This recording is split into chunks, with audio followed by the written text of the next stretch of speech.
I'm back, but I will have to leave again briefly in about 15 minutes to claim my supper. Okay. Okay.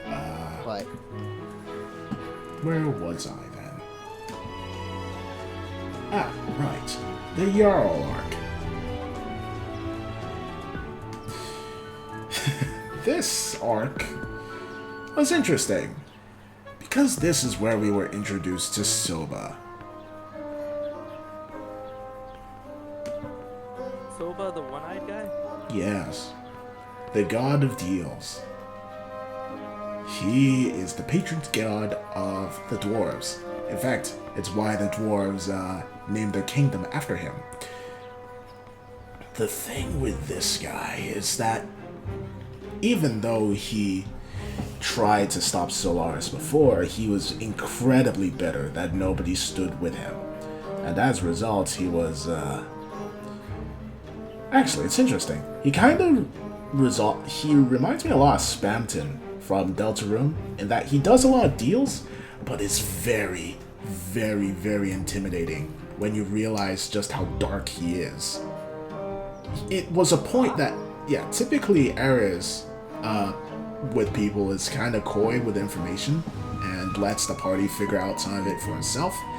She said in no false terms, never, ever, ever make a deal with Soba. Guess what the party did? Made a deal with Soba. They made 5 deals with Soba. Oh, Each one of them went poorly for them, except for one. And that only didn't go poorly for them because they shot what they gave Soba the second the deal was done. And Soba looked like he was going to kill them if Aris was not there.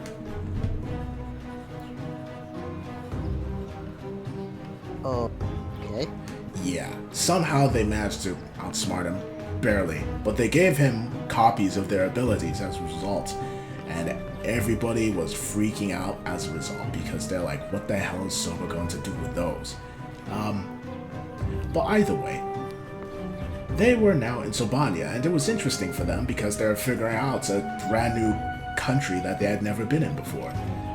The main thing with the Jarl is that while Waverly was dealing with the party, Jarl decided to steal all of her remaining nukes. So he was running around with 2 nukes. He placed them in strategic places in Sobania because he wanted to destroy the kingdom that banished him. He placed one on top of the mountain and one in the center. He armed one, and the party were barely able to stop the first one from blowing up because it had Gaston right next to it. The second one, they had to fight Jarl, and it was an epic boss fight. But they finally managed to beat him, and they managed to, I think they managed to disarm the bomb, but Jarl used his abilities, his Dark Ether laser, to try and blow the mountain up from within. So, May I ask? I'm sorry, but what was Yarrow's abilities? The ones that were given to him by Pentagon. it was the exact same abilities that Yaris had. He was able to produce Dark Ether, and he was able to concentrate it into a blast from his eye. So did Yars get the abilities from Pentagon as well? No. He got his by eating a Dark Ether shard. Ironically, it's the same thing that Tauntaun did, but he snorted it. Yeah, because that's what he does. Yeah. Yes. The thing is, Yaris ate a lot of Dark Ether shards. Because he realized, hey, one of these did something cool. What if I eat a fuck ton? And a fuck ton did that. Yeah. The scary thing is, Adel has a pouch filled with this stuff. But now you realize why when Tauntaun got the stuff, Ale and Nilo said no and just took it from him. Because we've seen what Tauntaun can do in terms of making decisions that get him really fucked up. Hmm. And I yeah, have seen a couple. Yeah, definitely. Seems appropriate. I'm just wondering, doesn't this mean that if you just, ingest all of that, you become essentially a god? Not exactly. You have the ability to generate it, but it doesn't increase your abilities. Unless you decide to use it to increase your abilities. Yeah, but in that case, there's no downsides to it. Of course there's a downside. It constantly corrupts you. If you use it too much, you're dead. Oh, okay. He just didn't use it too much. He only used it for his eye firing ability, and even then he rarely did it. So then, not Gustar. Sorry. There's Yars and there's Jarrel. Mm-hmm. So Jarrel, got his abilities from Pentagon and is slowly corrupting himself. So eventually he would just die. Yeah, but he didn't care. As long as he took the world out with him. Alright, suicidal, gotcha. you've got a lot of nihilists in your enemies list here. I mean, if the main plan is to restart the universe, who else are you gonna ask to help you? Fair point. But, Yeah. now we're going to have to rewind. Rewind for two reasons. I forgot one thing, which is a bit of an important plot point. When they came back, they found Magala again. But he was different. Very different. No longer was he some demonic creature that followed them everywhere. He was essentially a hero to the dragons. He was like their protector for a long time. He worked together with a human called, what was his name again? William. And together, they're essentially like a dragon knight, and they protected the dragonkind for a long time.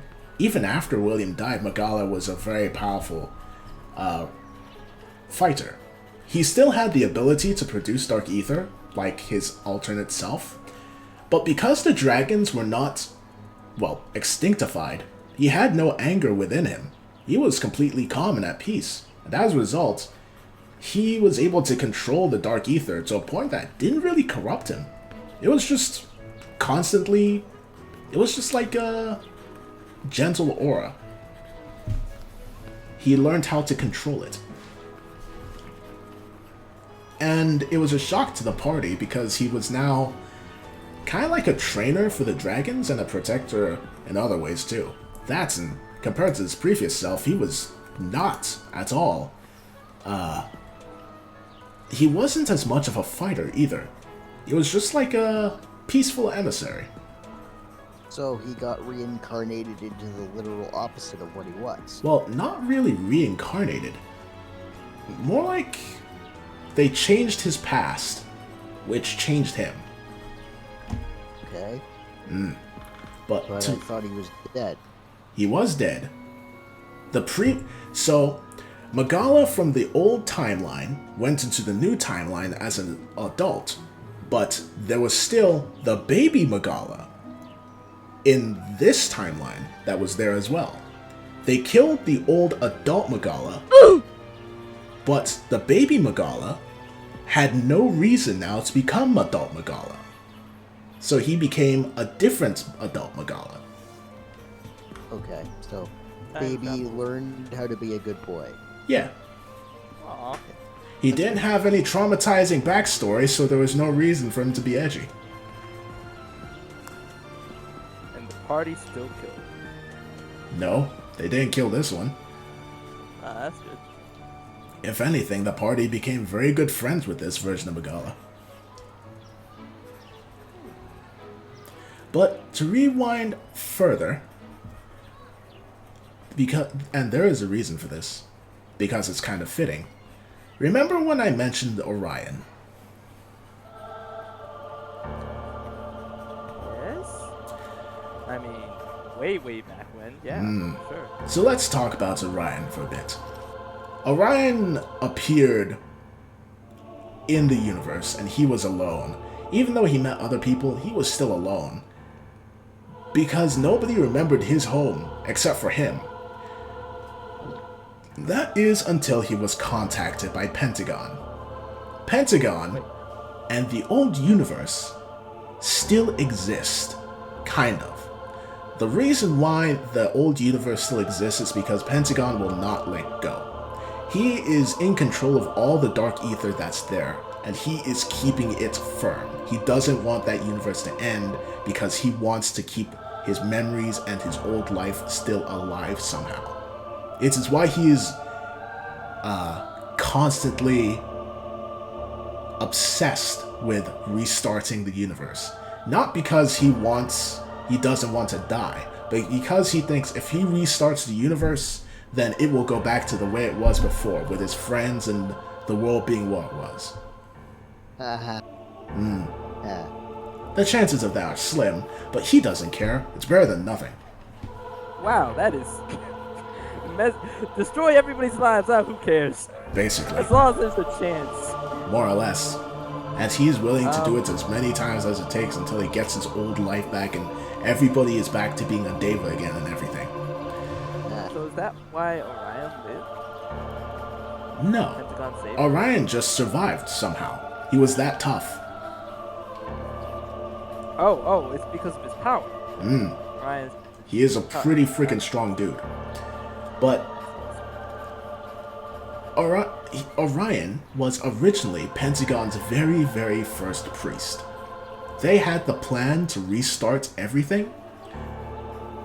But when Orion saw what the universe, this new universe was, and he saw the life on it, he didn't really feel like it.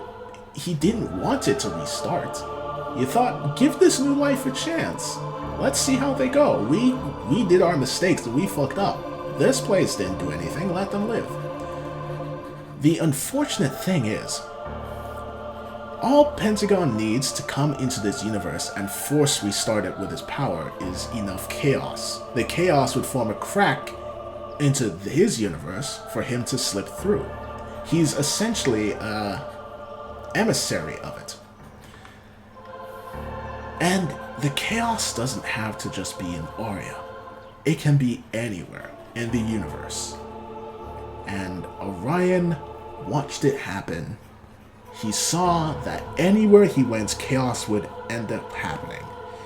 The only way to stop chaos from occurring would be to stop its source. And the source of all chaos in the universe is sentient life.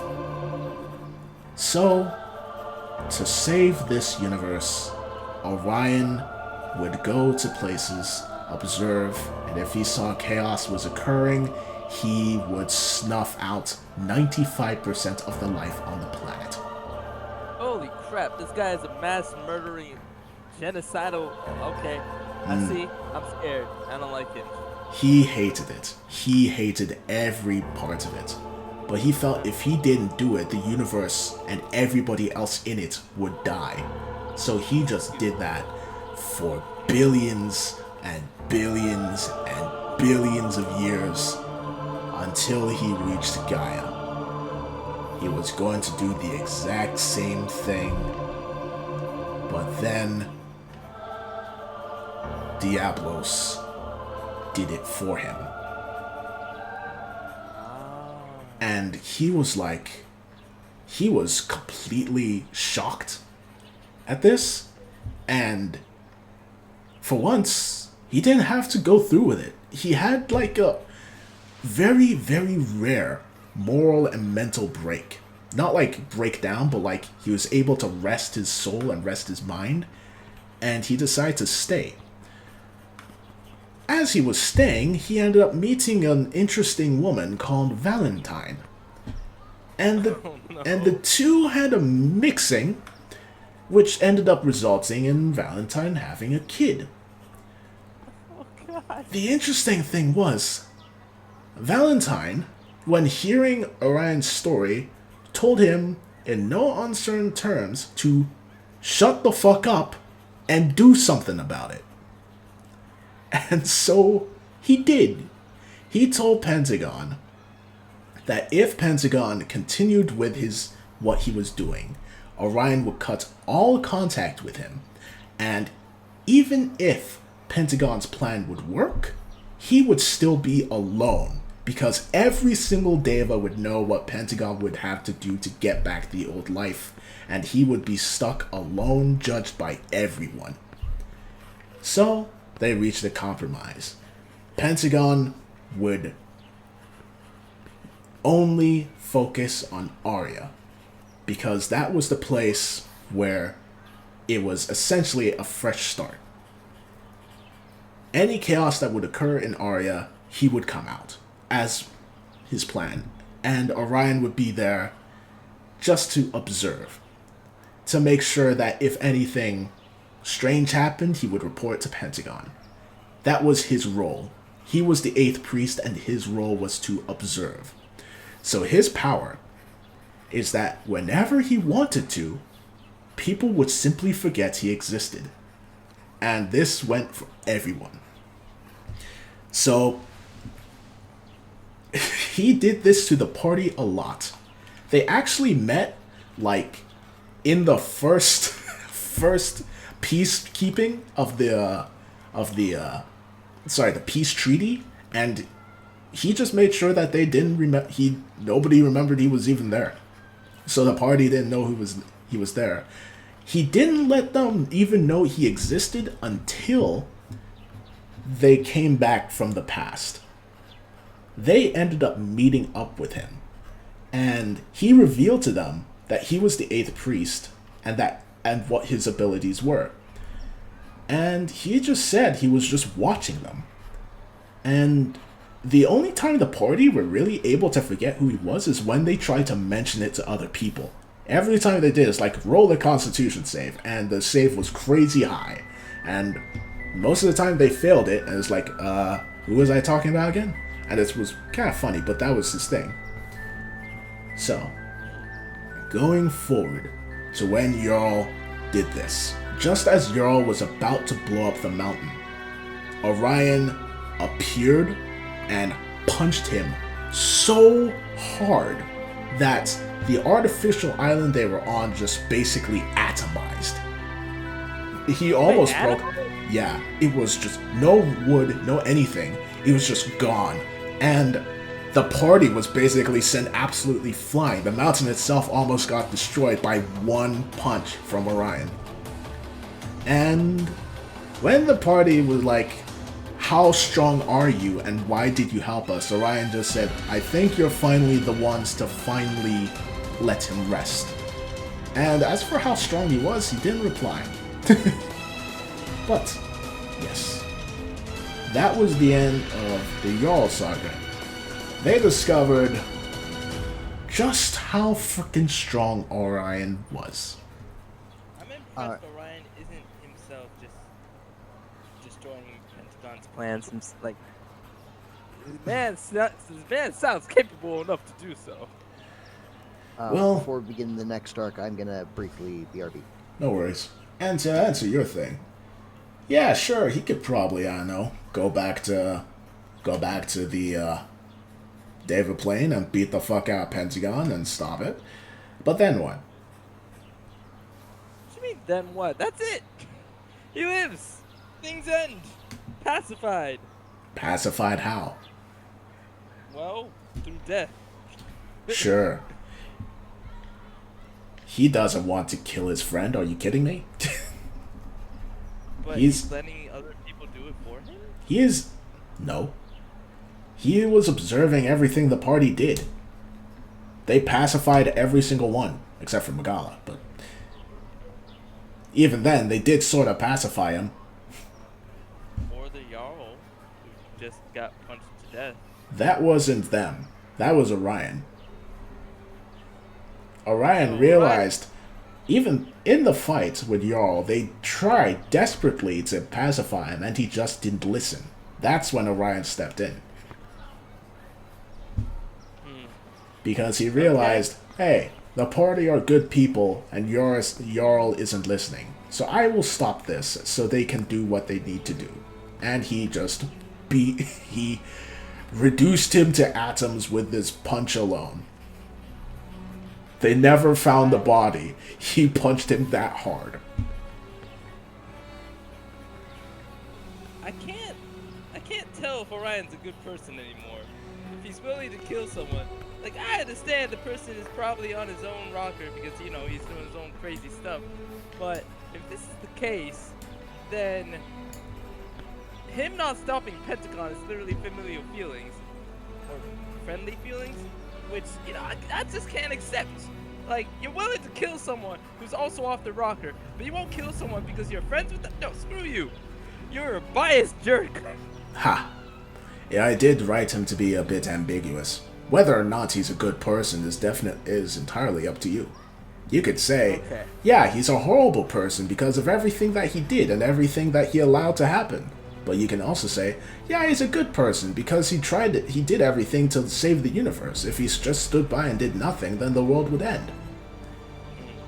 He is very, very morally ambiguous, killing about 95% of the population, allowing 5% to live to be able to stop chaos, but allowing his brother to do it inside of Aria as long as a group of people was able to stop his brother from doing it, not his brother, his friend from doing it. Well, look at it this way. If he stepped in and stopped what happened in Aria, then Pentagon would already be here. What do you mean? The universe is a big place that is constantly expanding. New worlds and new life is always created. Orion could only be in so many places at once. Yes, but Pentagon is there, right? Yes.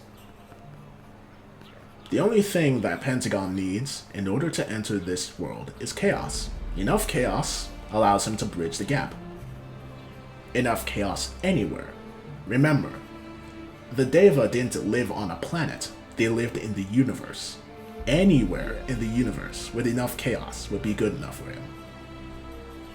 Now, because of Ryan's actions, the only place that he is allowed to enter the world from is a small continent on a small planet in a solar system. And now, within that place, he's trying to be able to sow enough chaos to be able to complete his plan, but to be able to do so, he would have to have so many more people to be on his side, or literally just destroy the whole thing.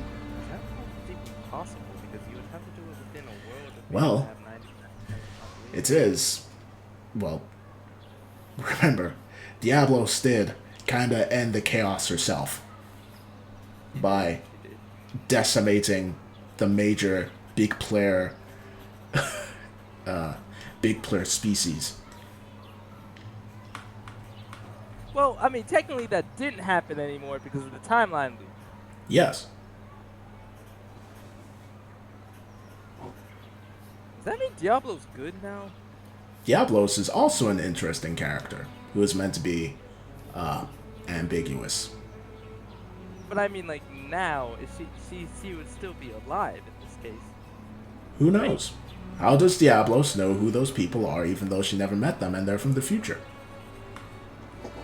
I hate birds, man. Good. We're only in the second alternate timeline. Don't tell me only. That's still entirely altered timeline. Who After fucking that's everything knows that happened. what's going to happen in Fractured Shards after all the bullshit I just told you happened in Aria's Choice? I don't know. I don't know either.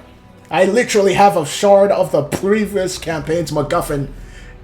Well, a bag of the shards in my pouch. God damn. Yo, I hope Tauntaun destroys everything. I hope Tauntaun destroys everything. He's probably going to everything through his own foolishness alone. I will be happy with this. Be the awe that my awe could not be.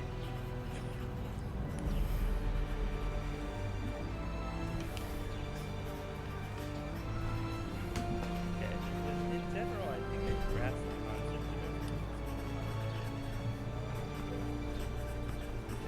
So the party is usually pacifying people who kill people if, one, they don't matter to the plot, or two, they are so caught up in their ways that they will not listen to reason no matter what, in which case they are allowed to kill them. I think the way how they do it is that if they say give up and you don't give up, then you're fair game. I mean, listen. If I'm a regular person, if I'm a regular bandit and I have a dagger and I'm trying to kill someone, if someone shoots an entire, if someone like has the power to blow up a village and does it in front of me, I'll probably give up. But that the party seems like they won't like do that. They will just kill this person because what are you doing? Well, for the most part, after what happened with Aiken, they never really dealt with the common bandits after that. Oh, really? Yeah. I mean, that's still good, but nonetheless, they still killed. What did you say? 193 people? 19. 119 people. And to be honest, those folks were soldiers. They kinda, knew what they were getting into. No, not yet. I will not accept that if you're allowing Don Locke and Aiken. Well, Aiken is cool because Aiken was always good. But like Don Locke and then Barbaros, all those people who are literally just as evil, if not more evil, because they're the ones planning everything to survive. Everybody else, all these soldiers. Here is my response to that. I am coming at you with a knife. Well, sorry, you're coming at me with a knife and I am fighting you barehanded. You say surrender, I don't, and I keep beating the crap and attacking you. What are you going to do? Well, I'm gonna beat you into submission. Yeah? What if that doesn't work? If I can't beat you into submission? Mm-hmm. I'm a run? Really? You're going to run. Run where? You're in a dungeon. Outside is Magala, the dude that just killed your party member. What are you gonna do? You just said I can't beat this guy into submission, so I probably won't be able to beat him, so I'm probably gonna try to run. If I cannot run, then I'm probably gonna die, because I can't kill this guy if I can't beat him into submission. Foolishness. You think you can kill someone that you can't beat into submission? I'm saying that most of the time, when you're in a fight, and I don't know, your best friend just died, you don't think logically. And your response is, oh, this person is attacking me. Time for them to die. Listen. If Also, my best friend dies, for sure. What's good, man? Hell. I'm sorry. All right, you know what? We'll have this conversation later. I need to talk to you, Phenom. Till then, we're going in. I do understand your argument, though. It is basically the Steven Universe argument. Why is it that this person gets redeemed, but this person does not? And the answer is typically because the person, the redemption doesn't only depend on the person doing the redeeming, it also depends on the person that wants to be redeemed. If they don't want to be redeemed, then nothing can be done. This I agree with. But if they don't even have a choice. Funny bathroom thought. I am now imagining Soba. Since you have mentioned that he only has one eye, I am now imagining him to be a dwarf-sized Odin. He's not a dwarf. Yes! He's actually just what's his name? The reason he has one eye is because he's basically Bill from Gravity Falls. Okay. Dude, that is so much worse. That is so much worse. If you enjoyed the video, feel free to like, subscribe, and maybe watch some more. Be seeing ya.